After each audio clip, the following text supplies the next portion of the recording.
Kate Mandel is hired to be the governess and instructor of a young orphaned heiress named Flora Fairchild, and the two soon begin bonding, only for it to be suddenly interrupted when Flora's ne'er-do-well brother Miles suddenly arrives at home after being expelled from boarding school. The maid, Mrs. Gross, has basically let the children run wild throughout the estate, and on top of all of that, there seems to be some connection to the disappearance of the previous nanny, Mrs. Jessel, and the recent death of the estate manager, known as Quint. With each turn of the screw, Kate begins to find out she's in more and more over her head. This is The Turning. So, this film tries. It really does. There's some decent performances throughout it. The little girl who plays Flora is, her last name's Prince. I can't think what her first name is, unfortunately. She's not terrible. And Mackenzie Davis as Kate is pretty good in this. Finn Wolfhard as Miles is, yeah, he's a little cliched, unfortunately. He does, like I said, he tries, but there's only so much to do with, unfortunately. The characters are really flat, and like I said, it tries to draw up some decent scares, but yeah, again, it's basically this. Kate is hired. She's a public school educator of some type, and there's also this plot with her mother being in a mental hospital. Also, for some reason, this is set in 1994. Like, literally, the film begins with the announcement of Kurt Cobain killing himself. The only thing I could think of is they didn't want like ready access to the internet where she could just Google search the family and find out there's probably a whole lot more to it than what you would think. And yeah, basically Miles got expelled from his boarding school because he strangled another student. He claims it was because that student had destroyed mementos from his parents, but again, it's this whole thing is just left to be really ambiguous as to, is it possibly just Kate going mad because of the estate? Is it the kids just running rampant and driving her insane? Or are the kids possibly just truly evil? Or are there ghosts? Or, and exactly, like, what does this have to do with this Quint guy? Or, you know, what's the deal with Mrs. Gross? Why can't Flora, a few times they try to leave the premise and Flora just flips out and runs off, and that causes Miles to basically start chewing Kate out. And kind of from this, like, but it's also sort of implied like he's got a creepy, you know, well, he's a teenage boy, and, you know, Mackenzie Davis is a reasonably attractive woman, so, yeah, there's kind of a little bit of that going on, too. Just, yeah, like I said, it really tries, and I think they thought they were telling a decently done story. Performances, like I said, are really good. Unfortunately, execution just doesn't seem to work very well. I mean, my audience was laughing at the jump scares before the jump scares even happened. Like, you know, she wants to meet Flora, and she's going out to the stables where the girl was last seen playing. She likes to. They have horses there, and they're walking around, and she's like, "Flora, Flora," and literally the audience is laughing. It's like, "Oh, something's gonna happen. She's gonna pop out," and yeah, it leads to a jump scare with a horse. There's another time, like, you know, ghostly visions appear in mirrors that are like, again, audience is laughing before the vision appears. Not good. You know, like, not laughing shock, like, I see what you're doing there.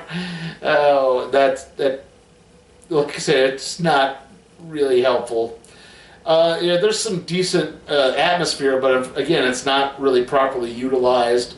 The plot, just like I said, it goes from being really boring to, like I said, want to be scary, want to make you question what's going on, but it's like we're doing this just, yeah, instead of getting to the damn point, and that's the problem. This thing just really fails to get to the point at all. I mean, at one point, like, they sort of elaborate more, like with the estate manager Quint, who had died recently, and it's sort of implied that maybe Miles killed him.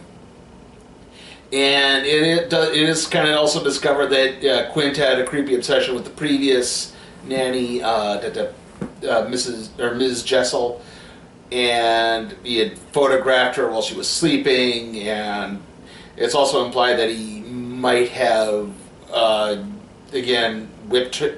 He might have whipped her with a riding crop. There's a picture of a woman in a G-string with a big bruise on her rear end.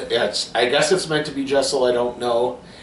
I'll try not to get too far into the ending, but unfortunately, like the mother in the institution does play into it, and it's a big misdirect of an ending to a real non-ending, to the point that a lot of people were sitting through the credits just waiting for something else to happen, and nothing really does. There's just some weird visions. So yeah, like I said, decent performances. I could tell there were people really trying in this, and I give them some credit for that, but unfortunately, just not really that much. I am going to be giving The Turning a D. Just didn't seem to utilize its premise very well at all. Quiet! I'm me, Fruit Brute, with my fruit-flavored cereal, Fruit Brute, part of your nutritious breakfast. True on you! But delicious Fruit Brute has fruit-flavored marshmallows for the howling good taste of fruit. Count Chocula's got chocolate marshmallows. Frankenberry's got strawberry-flavored marshmallows. Fruit Brute, with the howling good taste of fruit. Okay, trailer time, and nothing really new except for one thing, but I'll explain what it is when I get to it. It's kind of weird. Well, it's not that weird, but you get the idea. First off, we had Bloodshot again, Fantasy Island again, No Time to Die again, Birds of Prey again, A Quiet Place Part 2 again, and then we had basically this series of revival screenings. I didn't see this at the AMC. This is at the Grand, which is the other theater here in Bismarck. They've been doing this flashback cinema. It's like I said, it's revival screenings. Like throughout January, they played Blade Runner, the second Harry Potter movie, not the first one for some reason. They played, what was the other one they did? There was at least one other one they did. I can't think of what it is. But next month they're doing like Titanic and a couple of others. Like I said, revival screenings. I mean, probably fun, but odd that was used as a trailer. Anyway, so hopefully the next movie will be Gretel and Hansel.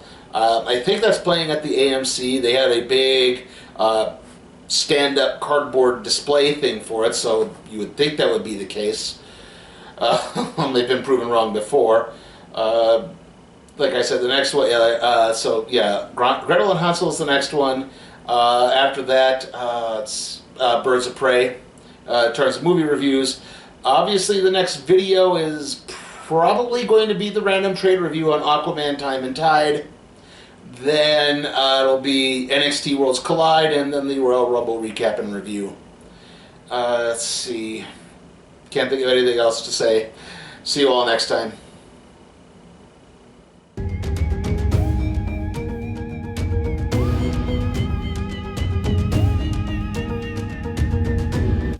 Hey guys, remember, you can help support my channel at patreon.com/SleepyTimeForCat Productions, where you can help request a movie, even if it's something like, say, Sonic the Hedgehog or the next Purge film. I'll review it.